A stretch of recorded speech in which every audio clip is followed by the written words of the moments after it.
Claudites, pirates, scoundrels, pilots, and generals. We have a lot to talk about all this week on Star Wars Weekly.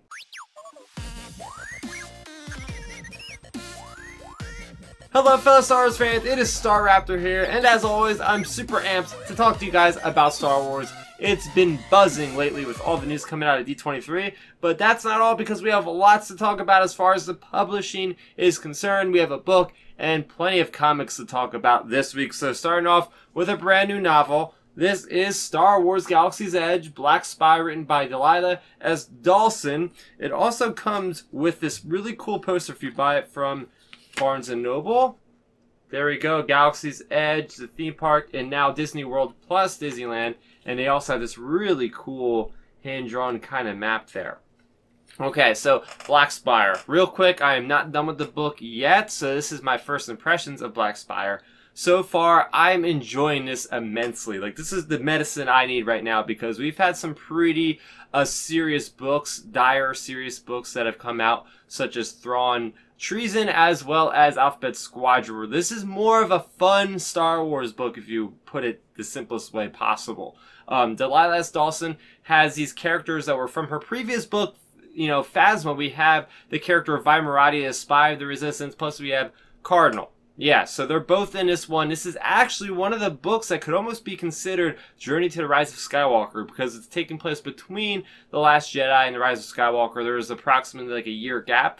This book takes place a couple months after The Last Jedi. So if you want your first real good solid peek at what is in store for us, then this is the book for you because it's going to bridge the gap very nicely, but it's also serving as a way for those that don't have the opportunity to get to the Galaxy's Edge theme park to actually explore it through the perspective of Vi Marathi, the spy. So that's what I really enjoy so far about the story, is feeling like things aren't forced into you for the sake of like promotion or marketing. Like they make, you know, Delilah S. Dawson makes everything feel organic the way it's introduced from the perspective of Vi Marathi, who has never been to this planet before. So far I would say go out if you're waiting for my recommendation. I would say go out and buy this, but I should have my review up pretty soon for you guys. Moving over to a different medium, but still talking about Galaxy's Edge, we have the final issue of the miniseries from Marvel, Galaxy's Edge. So this is all about the First Order, and we have this group of these criminal thieves that are after this blade from Dok-Ondar and his den of antiquities. Through the last 5 issues, they have been trying to gather intel and trying to get to this weapon, and they've since kind of introduced these other relics and artifacts that Dok-Ondar has had, but we get to a boiling point where the First Order is holding everybody at gunpoint. The Kendo gang is now under the control of the First Order, but something happens where they are able to slip away, and just when they think that they have the blade and everything they need, it's actually a Claudite that, you know, replicates another Claudite and gets the blade and returns it to its rightful owner of Dok-Ondar. And that is the key for his salvation in a sense, because that is his family's relic, or it's kind of been touched upon by his family who were murdered. So it brings him a lot of closure, but it also brings a lot of great closure to this entire story. And overall, I'm really impressed with the Galaxy's Edge comic. I thought it did a great job. The visuals are incredible. I really dug the visuals in this comic. Will Sliney does a fantastic job with making these characters pop. We have these 3 new characters, right? We have this shapeshifter. We have Kendo, who is from Sereno, the same planet as Count Dooku. We also have this Aqualish character as well. And we have these First Order soldiers, and of course Dok-Ondar we learn a lot about in this miniseries. Some things I like specifically about this one is also about the Blade of Calacion, or whatever you want to call it. Can't really pronounce it. There's also a little flashback with Dr. Aphra and what actually happens with her, and how she gets off the planet and all that stuff because she was on Morbid in the previous planet getting the blade in the first place. So that is what I think this comic book did exceptionally well, is being able to thread in the different eras of Star Wars. I mean, we learned about Ki-Adi-Mundi and his lightsaber. We learned about Greedo. We learned about Han Solo and Sarlacc Return. And I think that's what's so good about this issue is that, you know, they're able to bring in all these different assets that happen throughout these issues and bring it to a conclusion. Like Sarlacc's running around, we have Kendo wielding a lightsaber, and I have a little theory on that. Maybe she's the descendant of Count Dooku. I mean, we didn't really see her long enough with the lightsaber, but just the fact that you see this girl that would represent the heritage of Count Dooku holding his blue lightsaber struck with me immediately to think of it that way. But yeah, so overall, if you guys are looking, again, to experience Galaxy's Edge, might not be able to get there for a while, but want to learn more of the lore, this is also another great series. You can pick up all the issues right now, or not wait too long for the trade paperback to come out soon. Still sticking with the Age of Resistance, we have Age of Resistance Poe Dameron. So this is a one-shot issue, as all the Age of Resistance and all the Age of comics are. But what's really great about this one is we get to go back in time before Poe Dameron joined the Resistance. So this is him in the New Republic Defense Fleet, which I think might be the first time that's mentioned. Correct me if I'm wrong, guys. But we know, like, right after the events of Aftermath that, Mon Mothma wanted to demilitarize the New Republic. But they at least have a defense fleet in force. And he is a commander. He is the rank of a commander. So what happens is there is something that happens on their ship, their space station there. Somebody stole the protocol droid's head, which has all the memory of the last 5 years of the admiral of this fleet. So this ship has done a hit and run, got out of there. So it's up to Poe and his Rapier Squadron to go and chase after this guy. And, well, Poe Dameron, this really just epitomizes who Poe Dameron is. He's this hotshot pilot that will even go through this uncharted asteroid field to try to get this ship that the hyperdrive is damaged, but Poe Dameron wants to get information out of this person alive. So he's flying all around these asteroids. There's Exogorse, which is so cool seeing those. He finally gets to the point where this person's actually saving him and giving him this information that, look, there is a resistance that's happening, there's something out there moving. And at this point, New Republic doesn't really know about the resistance, and there's also no sign of the First Order according to them. So this is really our first peek at Poe Dameron having his first interaction with the resistance. And guess who is behind the controls of that ship? None other than Holdo, Vice Admiral Holdo. Maybe she isn't even a Vice Admiral at this point, but that ship is being piloted by Nien Nunb, and it was shown before in this comic that this ship was doing these amazing kind of like barrel rolls and all these kind of things. Well, it's because Nien Nunb is beyond the controls. Simple as that. So, just a couple things to point out here. Again, Rapier Squadron, this is a great connective to, I believe, Before the Awakening, they might have mentioned that, as well as last week's issue of Star Wars Adventures. Also, we see that BB-8 is still part of Poe's X-Wing, so we still haven't found out exactly when BB-8 and Poe Dameron met. Hopefully we get that story eventually.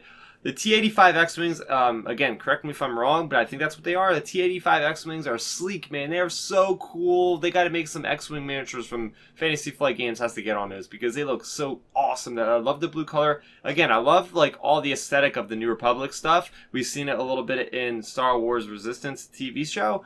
But I would love to get some like live action representation of that as well. But overall, like the execution of this issue was very interesting. Just like dipping into that time period before the Resistance, really understanding what makes Poe tick. Oh, we also see Kari from the Poe Dameron series. We've seen her as well in the last issue for Star Wars Adventures last week. So getting to see more of that character, Kari. Maybe we'll see her in The Rise of Skywalker. But yes, another solid entry in the Age of series for sure. Another Age of Resistance comic for the dark side, or for the bad guys in general, we have General Hux. We get an entire issue based on this character, which is just fantastic because this guy just doesn't get enough love for sure.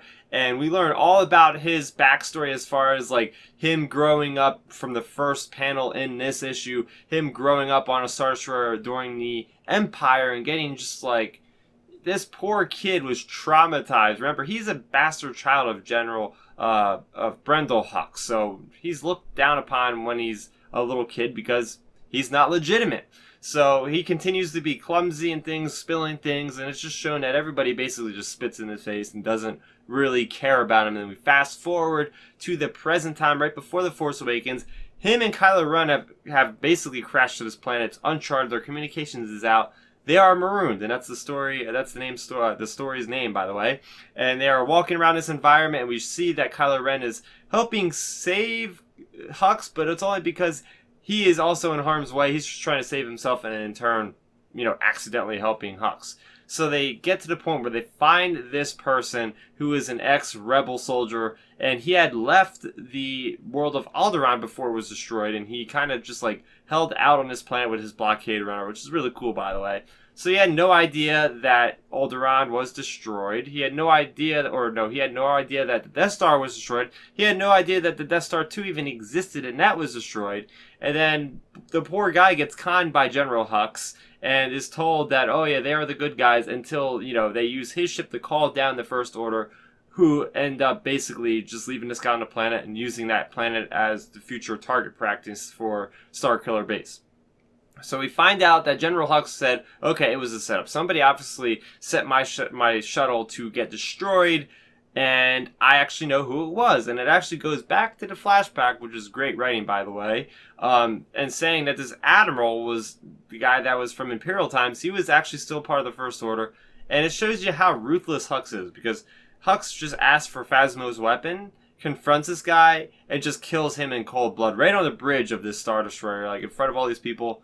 Like, go Hux, man. Like, this is the epitome of Hux. Like, Hux is this guy that'll be kind of a coward, but then will just come up and shoot you. Like, he just doesn't care. It's all for himself, and the fact of the matter is, like, all his subordinates, like his younger people, like all the stormtroopers, they all really respect him. And you see this in The Last Jedi, too. Like, all the older officers that were from the old years of the Empire all just, like, want to spit at this guy and take a little, talks back and forth with him. So, just some things to, pick out of this specific issue. Again, seeing Kylo Ren, seeing him in action, fighting this indigenous force, just using the force, crushing rocks and crushing the throats of these aliens. But then you have a point in this issue where his helmet gets knocked off. He gets knocked unconscious, and Hux is able to tell this old Alderaanian guard, like, look, this is actually the son of your then ruler, Princess Leia. And he's like, oh yeah, I see the resemblance. And it was like this touching moment where you actually like connect the dots and like, yeah, this is the son of Han Solo and Princess Leia Organa.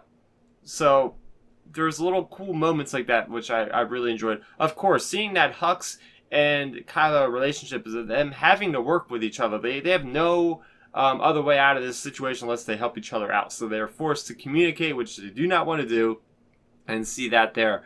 But overall, this was a great issue that, again, really fleshed out the character of Hux, showed us some new layers to the character, showed us some things we haven't seen before, and of course we actually get the visual representation of Brendel Hux, which I don't think we've seen before. He looks pretty much just like a generic officer, so there's not a whole lot to glean from that. But nonetheless, it's good to actually see the character. But anyway, that's it for the Age of series for this week. And finally, I almost forgot about this. We have Marvel Comics issue 1000, and it's a pretty thick book. This is celebrating 80 years of Marvel. There is a one-page story written by Charles Soule about Darth Vader, and it's about these rebels that are very happy that, they might have had this martyr that had sacrificed herself to crash into his TIE Advance, and in case of doing that, basically destroyed his TIE Fighter.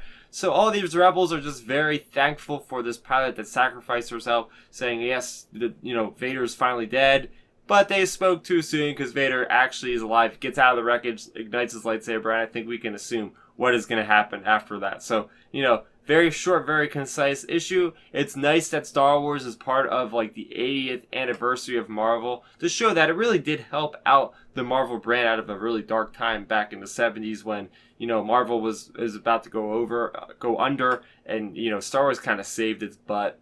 And, even coming back in 2015 and having Star Wars #1 come out and be like one of the most successful comics of all time, period, just shows you that, Marvel has to, thank Star Wars a lot for basically helping it out at different times and really helping elevate the brand in general. So next week, we can look forward to Star Wars issue number 71, as well as Jedi Fallen Order, Dark Temple #1. We're finally going to get into Jedi Fallen Order. Cannot wait to get into that miniseries. So what did you guys think about all the comics, and what did you think about the Black Spire book? Are you reading that now? What are your thoughts on all of it? Let's talk about it in the comment section down below. So yes, D23 was this weekend, and I released a ton of content revolving around Obi-Wan, revolving around The Rise of Skywalker, revolving around The Mandalorian. So make sure if you haven't checked out those videos, you check them out. Make sure you do subscribe to the channel because yes, it is getting into that point, guys, where I'm going to be releasing videos of Star Wars content all the time. Not that I don't do that already, but there's a lot of stuff on the horizon coming to us very, very soon. So if you want to be part of that journey with me in celebrating Star Wars, make sure you go ahead and subscribe to this channel and do yourself a favor and hit that notification icon so you never miss a notification when the videos go live. So that's going to do it for me, Star Raptor. Thank you so much for watching, and may the Force be with you always. Thanks for checking out the video. Please hit that thumbs up symbol. It helps me know that I'm making content that you guys enjoy. And if you enjoyed this video, I also include 2 videos down below you guys should check out. And please consider subscribing to this channel. It helps support me and it notifies you guys of when I get new videos up on the channel. You can also contact me on Twitter, Facebook, and Instagram at StarRaptor.